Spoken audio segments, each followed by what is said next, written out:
은혜가 되기를 바랍니다.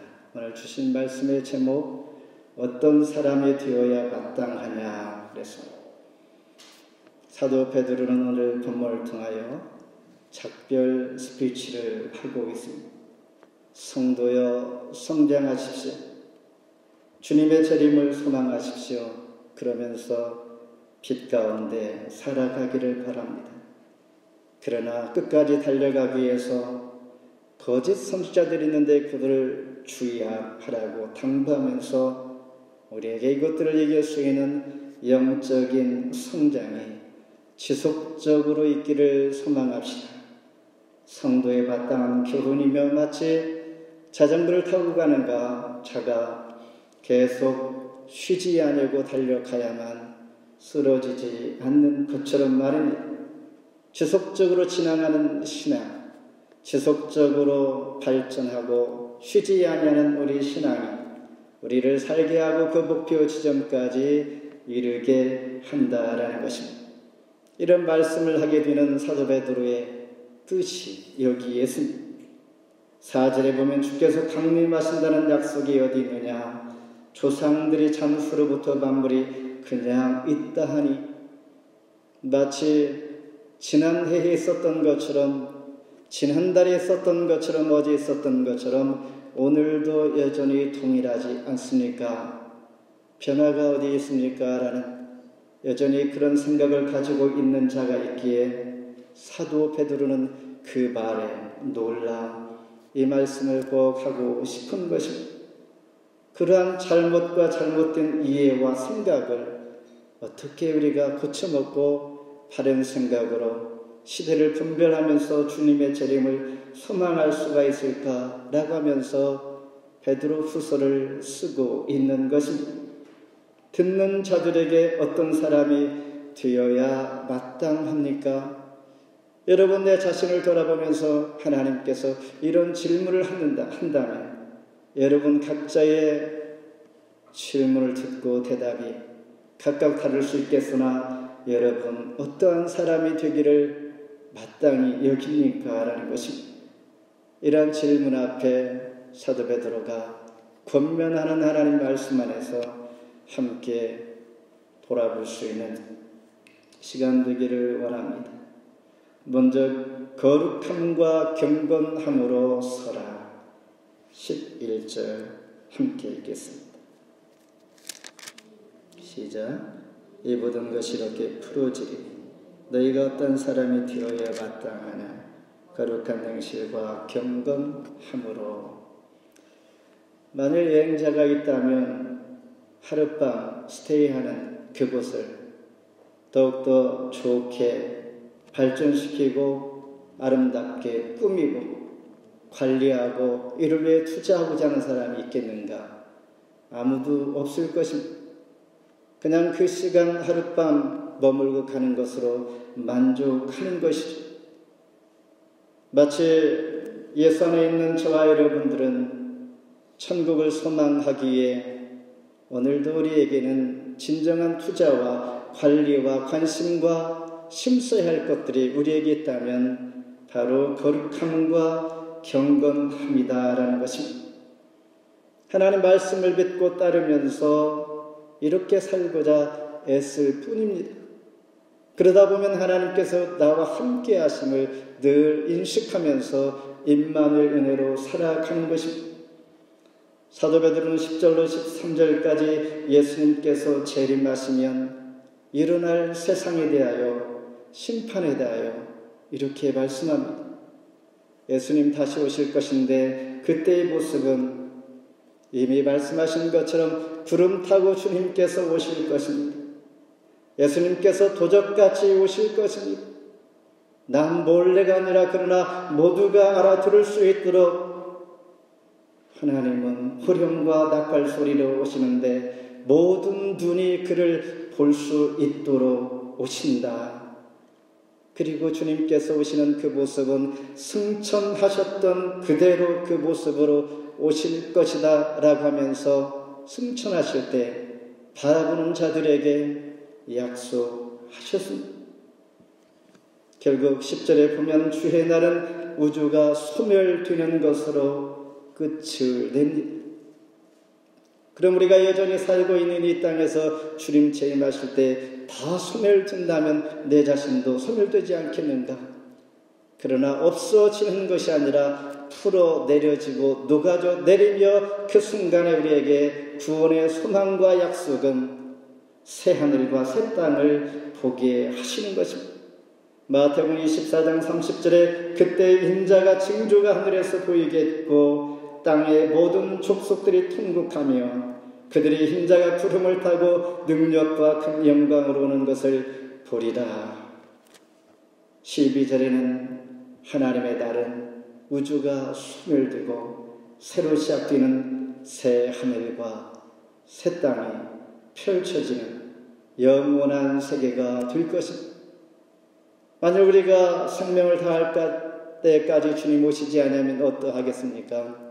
우리 육은 땅으로, 영혼은 천국으로, 영원히 주와 함께 하실 뿐만 아니라 주님 다시 오실 때에 다시 몸이 일어나 완전한 부활체로 하나가 되어지고 먼저 죽은 자가 일어나고 산 자가 들림을 받아 공중에서 예수님께서 영접하시고 나를 기억하고 나를 위하여 오신다라는 이 소망이 우리에게 있다라는 것입니다.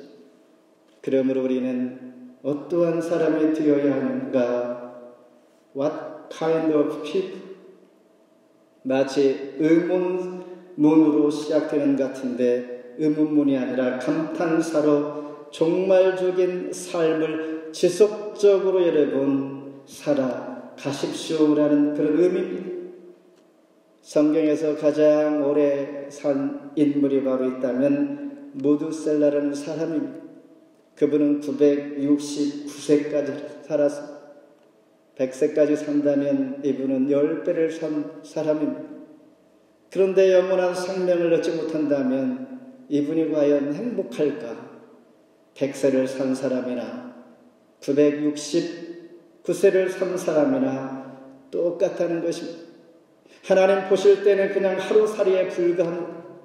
하루 잠깐 있다 살아가는 하루살이에 불과한 것이며 오직 남을 수 있는 것은 거룩함과 경건함이니 이러한 삶으로 살라라고 바라보면서 사도 베드로는 말씀하고 있는 것입니다. 그러니 우리는 바라보는 것은 시간이 아닙니다. 지난해, 올해, 그리고 10년 전에 너무나 많이 살았지, 너무나 짧았지 이런 의미가 아니라 믿음의 사람들은 시간이 아니라 약속을 붙들고 살아가는 것입니다. 1년이 지나간들 약속이 없다면 무슨 의미가 있겠는가? 100년을 살아간들 약속 없이 살아간다면 무슨 의미가 있겠는가? 믿음의 사람들은 붙잡아야 할 것은 시간이 아니라 하나님의 약속인 것이죠. 거룩함과 경건함으로 살아가야 하는데 그 의미는 악으로부터 구별된 삶을 살아가려고 애쓰는 것입니다. 그러다면 하나님을 닮아가는 것입니다. 노아 때는 물로 심판을 받았으나 이제는 불로 심판할 것이다 말씀하면서 그때가 되면 우리의 직분도 재산도 환경도 모든 물질이 뜨거운 불에 풀어지는 것처럼 녹아 내려진다라는 것입니다. 오직 남는 것은 거룩함과 경건함만이 남게 됩니다. 쉽지 않은 말씀이지만은 그러나 그리스도의 십자가의 보혈의 능력을 의지하여 거룩이라는 단어가 우리 마음속에 각인되도록 살아갈 때에 하나님은 때에 따라 순간순간 지어주시고 지켜주시면서 나의 소속은 어디지? 나는 사탄의 소속이야 예수 그리스도의 하나님의 소속이야 라는 생각을 늘 인식하면서 각인된 마음으로 하나님의 자녀지 하나님께서 나를 기억하신 이 시간 바라보고 계시지라는 이 생각이 우리 마음속에 각인만 되어진다면 거룩함과 경건함으로 넉넉히 살아낼 수 있다라는 것입니다. 이것이 첫 번째 사도 베드로가 마지막 주님 재림 때에 우리에게 주는 교훈입니다. 두 번째는 성경을 바로 이해하라 16절 함께 읽겠습니다. 또 그분은 현재도 이런 일에 관하여 말하였으니 그 중에 알기 어려운 것이 더러 있으니 무식한 자들과 부세지 못한 자들이 다른 성경과 같이 그것도 억지로 풀다가 스스로 멸망에 이르느니라. 오늘은 좀 말씀이 딱딱하기는 하지만 우리가 재미있는 이야기도 좋지만은 하나님의 교리, 진리도 우리에게 꼭 필요하기에 언급을 하고자 합니다. 기독교의 핵심 6가지 진리가 있다는 무엇일까? 우리가 예수 믿으면서 꼭 기억해야 할 것, 하나님께서 몸을 입고 이 땅에 오신 인카네이션, 성육신입니다. 하나님이기도 하고 인간이기도 한 완전한 인간, 완전한 하나님, 죄가 없으신 하나님, 이 땅에 몸으로 오신 성육신 나신 하나님, 우리의 죄를 대신하여 십자가에 달려 돌아가신 십자가 사건, 약속대로 3일 만에 부활하셨고 부활의 소망의 열매를 우리에게 보여주셨고 첫 열매로 우리에게 본을 보여주신 예수님, 그리고 승천하셨습니다. 며칠 만에 승천하셨습니까? 부활하시고 이 땅에 40일 동안 계셨는데 40일 만에 들림을 받아 승천하셨고, 승천하실 때에 바라보는 제자들 앞에서 내가 이 모습으로 다시 오시겠다라고 약속을 했고, 그때 하신 말씀이 내가 가면 너희들 함께하는 도움이 될 수 있는 보혜사 성령을 보내주시겠다. 마가의 다락방에 50일 만에, 그러니까 예수님 부활하시고 승천하시고 10일이 지난 후에 성령이 임했습니다. 이것이 오순절 성령 강림 사건입니다. 그리고 마지막으로 다시 오시겠다. 재림의 사건. 이것이 그리스도인들이 꼭 기억해야 할 기독교의 핵심 진리 6가지. 성육신, 십자가, 부활, 승천, 성령 강림, 재림. 주님 다시 오실 때에 어떤 일들이 일어나는가? 생명책에 기록된 대로 우리 이름들이 그대로 하나님 부르실 것입니다. 어떤 자들, 생명책에 기록된 자들. 그러므로 우리는 하나님의 말씀인 성경을 바로 이해하기를 바랍니다. 라고 두 번째 사도 베드로가 우리에게 권면해주고 있는 것입니다. 15절에 보면 우리가 사랑하는 형제 바울도 그 받은 지혜대로 너에게 이같이 썼고, 바울도 이같이 썼다는 것은 성경에 대한 바른 이해를 하고자 하는 중요하다는 것을 사도 바울도 사도 베드로도 같은 견해다라고 같이 강조하고 싶다라는 것입니다. 우리가 잘 알듯이 사도 베드로와 사도 바울은 매우 다른 대조적인 인물입니다. 베드로는 유대인이었었고 사도 바울은 유대인이었으나 할례자의 사도였습니다. 베드로는 무할례자였으나 사도 바울은 이방인의 사도였습니다. 사도 베드로는 어부 출신이었습니다. 그러나 사도 바울은 당대 최고의 유능한 학자였습니다. 사도 베드로는 경험을 통하여 3년 동안 예수님과 함께 따라다니면서 경험을 통하여 예수님을 점차점차 알아갔습니다. 그날 사도 베드로는 경험 대신에 그가 학자인 만큼 지식을 통하여 예수님을 점차 알아갔던 자입니다. 이와 같이 두 사람은 얼마나 서로 다른 인물이었는가. 그러나 동일한 같은 교훈과 그들의 고백은 성경을 우리 바로 알고 이해합시다라는 것입니다. 성경이 중요하기 때문입니다. 하나님의 성경이 어떤 것입니까? 인간 냄새가 나지 않습니다. 인간이 좋아하는 요소가 성경에 별로 거의 없습니다. 그래서 성경은 진리인 것입니다. 하나님의 말씀이요 신비의 영역이므로 우리 인간의 경험과 지혜로 내 욕심으로 성경을 풀고 알고자 하는 것은 불가능한 것입니다. 하지만은 성경에 성령의 빛이 우리 마음속에 들어오기만 하면 우리는 부활을 펼 것입니다. 우리의 재산의 모든 것을 다 쏟아 부어 밭을 사서 부활을 켜내는 것처럼 고귀한 존귀한 세상 그 무엇보다도 바꿀 수 없는 진리를 켜나고자 하는 그 간절함, 관심과 그리고 소중함을 깨닫게 된다라는 것입니다. 그래서 성경을 읽다 보면 감동이 오기도 합니다. 항상 그렇지는 않지만 그러면서 성경을 바로 이해하기 위해서는 우리는 이런 질문을 해야 합니다. 어떻게? 라는 질문보다 왜? 라는 질문을 해야 합니다. 예를 들어서 하나님은 홍해를 왜 건너게 하셨을까? 출애굽했던 이스라엘 백성들을 그냥 탄탄대로로 쉽게 편하게 건너게 하시지 앞뒤 좌우가 막혀있는 상황에서 홍해를 가르고 애태우면서 가게 하셨을까? 오직 잠잠히 여호와를 바라며 하나님만 의지하고 하나님만이 나의 구원주 되시며 하나님만이 은혜인 것을 알게 하실 뿐만 아니라 급기야는 항상 결론은 승리하게 하시는 하나님이신 것을 깨닫고 배우게 하는 것입니다. 내일 일을 그래서 우리는 알 수 없고 예수 믿는 자 비밀을 가진 자에게 내일 어떻게 할 것인데 라고 묻는다면 대답할 수가 없습니다. 그러나 우리의 경험상 하나님께서는 이런 분위기에 우리는 마음 가운데 위로와 평안함과 분명한 약속이 우리가 있다라는 것을 우리는 경험을 통해 알고 있는 것이죠. 성경을 바로 이해하며 분별하는 것이 발세를 살아가는 성도의 바른 자세이며 여기 있다 저기 있다가 아니라 성경 66권으로 우리는 구원의 은혜가 넉넉하고 충분하다라는 말씀입니다.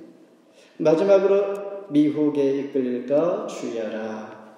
17절 함께 읽겠습니다. 시작. 그러므로 사랑하는 자들아 너희가 이것을 미리 알았은지 무법한 자들의 미혹에 이끌려 너희 굳센 데서 떨어질까 삼가라. 사랑하는 자들아, 이 단어를 사도 베드로는 여러 번 합니다. 1절에서도 8절에서도 14절에서도 15절에서도 지금 읽은 17절에서도 이렇게 표현을 자주 하는 이유가 있습니다. 당신은 환난과 핍박이 거세기 때문에 믿음의 사람들을 위로하고 싶었던 것이죠. 그리고 여전히 흩어져 있지만 그들은 나와 동역자요 같은 마음을 가지고 있는 하나님의 동역자들이다라는 것입니다.